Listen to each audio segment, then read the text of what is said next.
L'acier D2, est-ce que c'est bien ou pas? Bonne question, bonjour et bienvenue sur ma chaîne. Je suis en train de faire une petite séance d'affûtage, rangement, etc.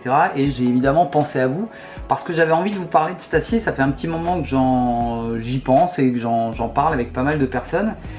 Pourquoi? Parce que c'est un acier qu'on voit de plus en plus dans les productions chinoises et on se pose peut-être un peu des questions sur cet acier. Est-ce que c'est un acier qui peut être intéressant pour vous?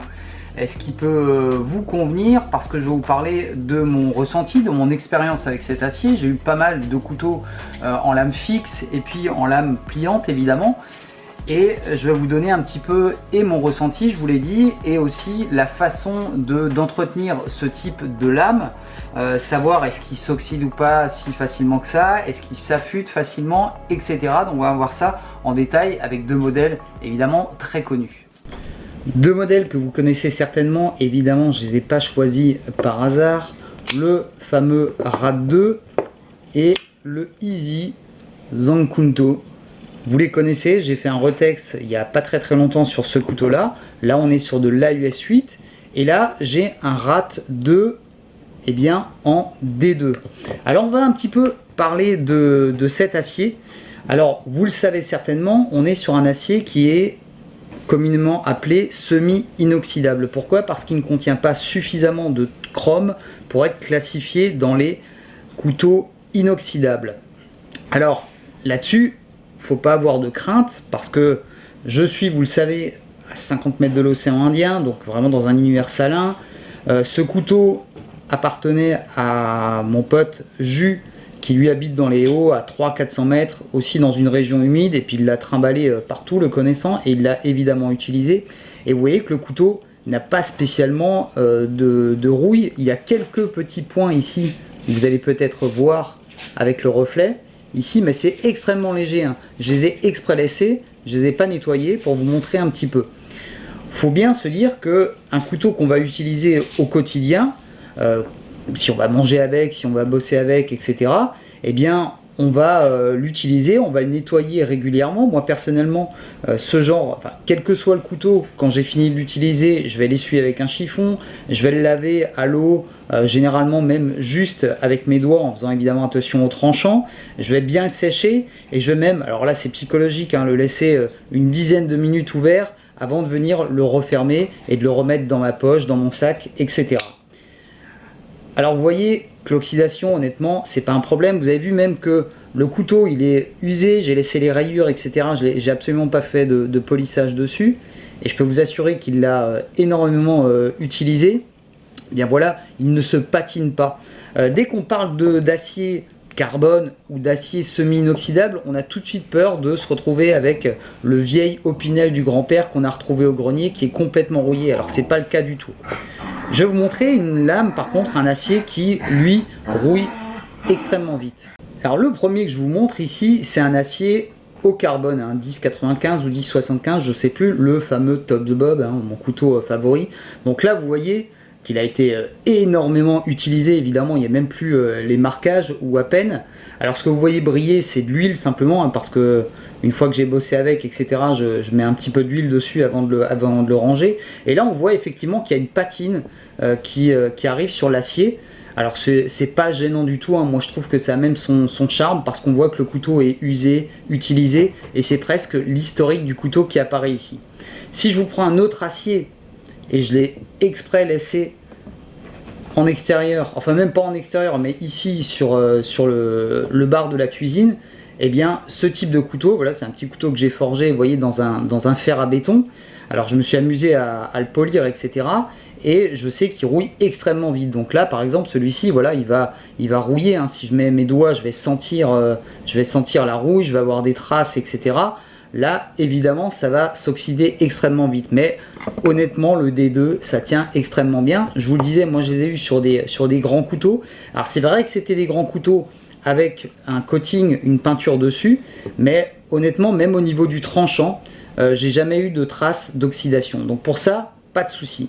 Maintenant, on me pose souvent la question, est-ce qu'on va avoir un goût au niveau des aliments?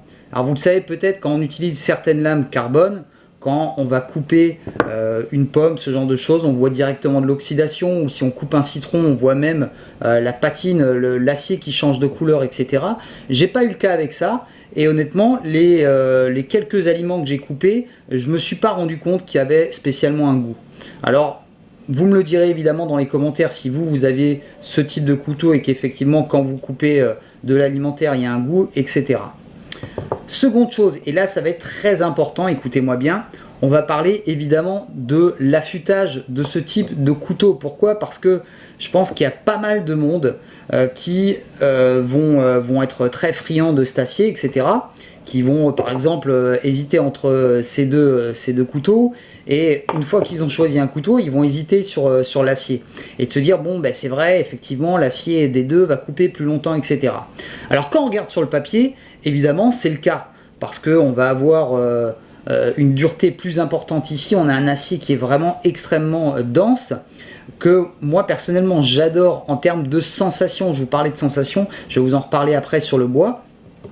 C'est vraiment quelque chose qui est intéressant, qui coupe très bien et qui coupe très longtemps. Au début, je voulais m'amuser à vous faire un test, à couper plein de choses avec de la US8 et puis couper plein de trucs avec le D2 pour à la fin vous dire bah voilà, j'ai passé une matinée entière à couper et celui-là coupe encore mieux que celui-ci. Évidemment, mais c'est pas la peine de le faire à mon avis. Il y a déjà quelqu'un qui l'a fait certainement. Ce qui risque de se passer par contre, si on n'entretient pas ce type de lame, eh bien, c'est qu'on va avoir beaucoup de mal à le rattraper. Alors, moi, c'est un couteau que j'ai reçu de Jus, parce qu'il en avait marre, il n'arrivait plus à l'affûter.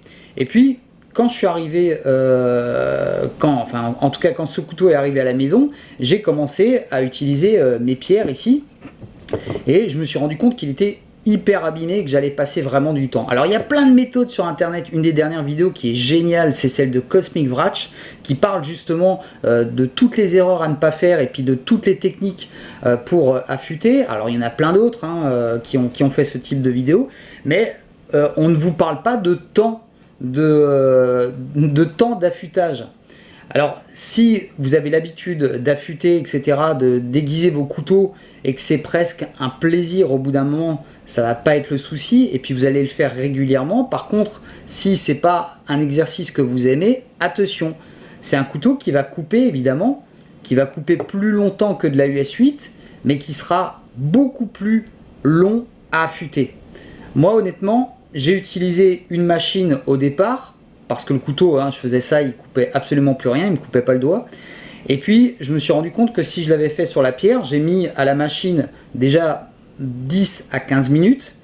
Donc, sur une pierre, j'aurais mis largement 1 heure sur le gros grain pour commencer à ressentir un petit peu le tranchant et avant de passer à des grains différents. Donc, tout ça pour vous dire que ce couteau en D2, si vous l'avez, il va très bien couper, vous allez être étonné du tranchant, etc. Vous allez vraiment avoir cette sensation dont je vais vous parler tout à l'heure. Et puis, vous allez peut-être au bout d'un moment vous rendre compte qu'il coupe un peu moins. Vous êtes là sur vos tomates, vous vous dites, bon, voilà, cette tomate, elle est un petit peu plus... bon, ça coupe un peu moins, tiens. Et puis, ça coupe un peu moins le bois, tiens, il faudra quand même que je pense à l'affûter, etc. On va l'oublier. On va passer sur la pierre, comme on faisait à l'époque avec celui-ci, où en un quart d'heure c'était fait, et puis on se dit bon ok c'est plus dur, je vais passer 30 minutes, mais ça suffira toujours pas. Votre couteau il coupera plus comme avant. Vous allez mettre énormément de temps en tout cas à le faire à la main. La solution, et c'est comme tous les couteaux évidemment, c'est de les entretenir le plus souvent possible. Je passe régulièrement sur ma pierre céramique, je passe éventuellement sur le cuir, etc.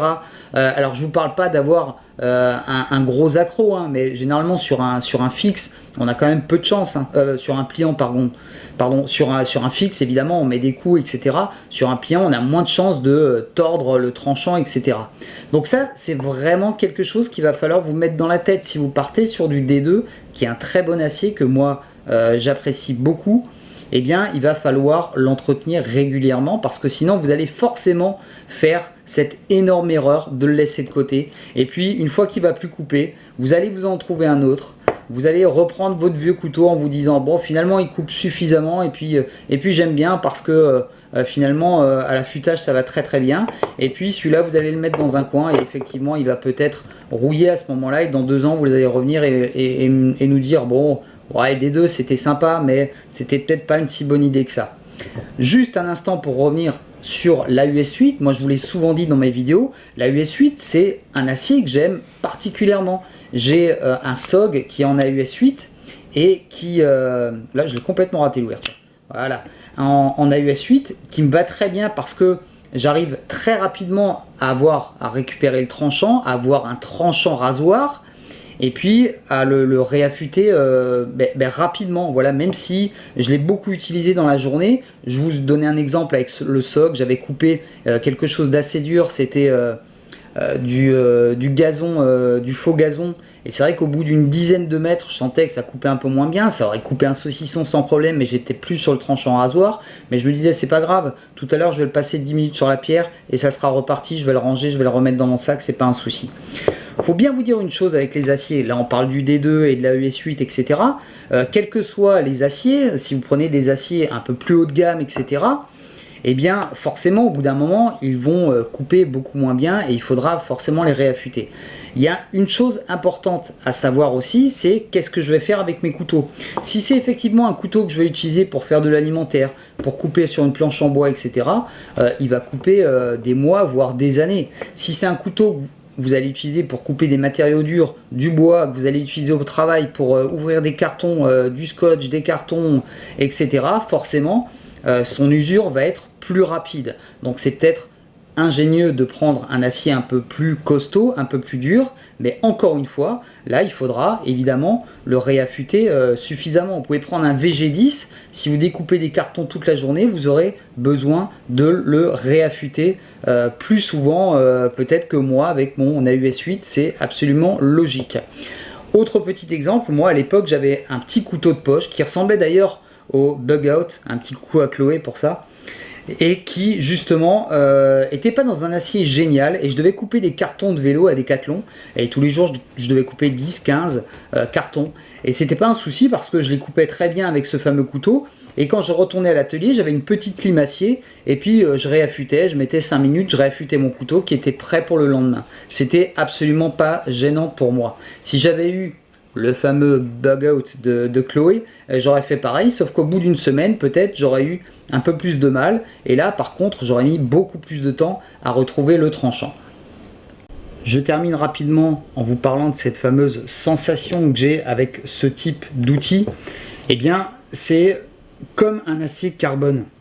Un acier carbone, j'en ai plein, j'ai genre ces petits couteaux, acier carbone, etc., les Mora qu'on connaît, etc., on a vraiment une sensation de coupe qui est vraiment différente et surtout ici dans notamment le bois on a vraiment cette essayez d'écouter, vous allez certainement comprendre. Je vous parle souvent de mordant de l'acier, là encore une fois on est sur quelque chose qui est vraiment fantastique.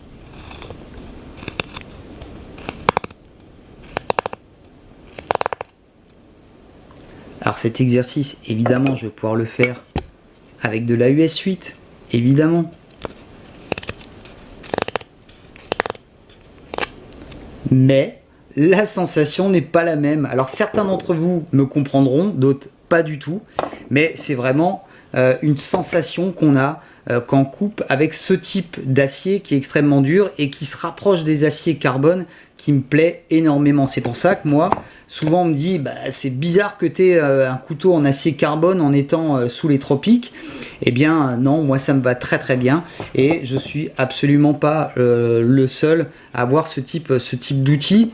Je fais un petit coucou à Jus Alpin, à qui on doit ce couteau, le randonneur. Je vous le montre juste parce que je suis justement en train de l'affûter. Là encore une fois, Jus, mon pote, qui utilise ce couteau pour couper tout et n'importe quoi pendant plus d'un an. Et ensuite, c'est Chris qui met un peu de temps à le réaffûter et qui cherche à avoir le meilleur rendu possible. Là, je peux vous assurer qu'il commence déjà à couper, mais je vais essayer de pousser encore la chose le plus lent possible. Donc voilà, je ne vais pas faire plus long parce que je dois déjà être à quelques minutes. J'espère que vous avez compris le message que je voulais vous faire passer. Pour résumer, le D2, c'est un très bon acier qui va demander un minimum d'entretien. Je vous ai dit, l'oxydation, c'est pas un problème. Je sais que dans les commentaires, je vais en avoir 2-3 qui vont me dire le mien, il a rouillé, etc. machin. Bon, voilà. Alors, je l'ai mis dans l'eau de mer, je l'ai sorti, j'ai laissé au soleil pendant 2 heures, il a rouillé. oui, ok. Et puis d'autres qui comprendront bien que un couteau, ça s'entretient, hein, c'est comme tout. Hein. Donc là, voilà, un petit coup de nettoyage. Pas besoin encore une fois, je vous disais, moi j'huile ce couteau, et surtout en ce moment parce que je suis pas en bivouac. Hein. Donc il est rangé effectivement dans mon sac. Donc pour pas qu'il s'oxyde, mais encore une fois, il s'oxyde pas plus vite que ça non plus ici. Là, celui-ci, par exemple, il est resté, maintenant ça doit faire 15 jours, 3 semaines qu'il est là posé. Il n'y a pas de souci, je ne l'ai pas spécialement utilisé, je l'ai juste réaffûté. Donc voilà, on essuie bien son couteau, on le pose et il est prêt à l'emploi. Sur ce, je vous ai fait un petit tour d'horizon des quelques pièces qu'il y avait ici. Je fais un petit coucou à Alex qui se reconnaîtra parce qu'on parle beaucoup de ce couteau. Et évidemment de celui-ci aussi, un couteau que je vous ai présenté qui risque de ne plus rester longtemps ici en tout cas, qui aurait déjà dû être dans l'enveloppe. Je vous dis à très bientôt. C'était Chris R. Jones. Bye bye.